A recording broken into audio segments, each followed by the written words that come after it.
අද අපි බලමු ඔස්ට්‍රේලියානු පාර්ලිමේන්තුවේ තියෙන විශේෂත්වය මොකක්ද කියලා.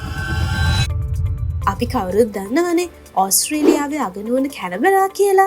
ඉතින් මේ කැනබරාහි පිහිටන පාර්ලිමේන්තු මන්දිරය ලෝකයේ අනිකුත් රාජ්‍ය පාලන මධ්‍යස්ථානවලට වඩා හාත්පසින්ම වෙනස් වාස්තු විද්‍යාත්මක වගේම සංකේතාත්මක ලක්ෂණවලින් යුක්ත වෙනවා. 1988 වසරේදී විවෘත කරපු මේ ගොඩනැගිල්ල නිර්මාණය කරලා තියෙන්නේ කැපිටල් හිල් කියන කන්දාභ්‍යන්තරයේ.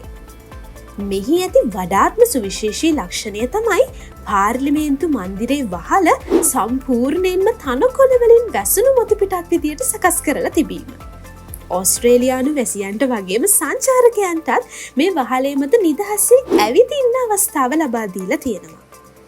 එය මහජනතාව සැමවිටම තමන්ගේ දේශපාලන නියෝජිතයන්ට වඩා ඉහළින් සිටින බව කියන ප්‍රජාතන්ත්‍රවාදී සංකල්පය ලොවට පෙන්වන සජීවී නිදසුනක්.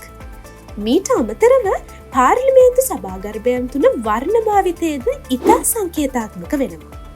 බ්‍රිතාන්‍ය සම්ප්‍රදායට අනුව නියෝජිත මන්ත්‍රී මණ්ඩලය. එහෙමත් නැත්නම් House of Representatives රතු පැහැයෙනුත් සෙනට් මණ්ඩලය කොළ පැහැයනුත් සැකසීමට නියමිත වුණා.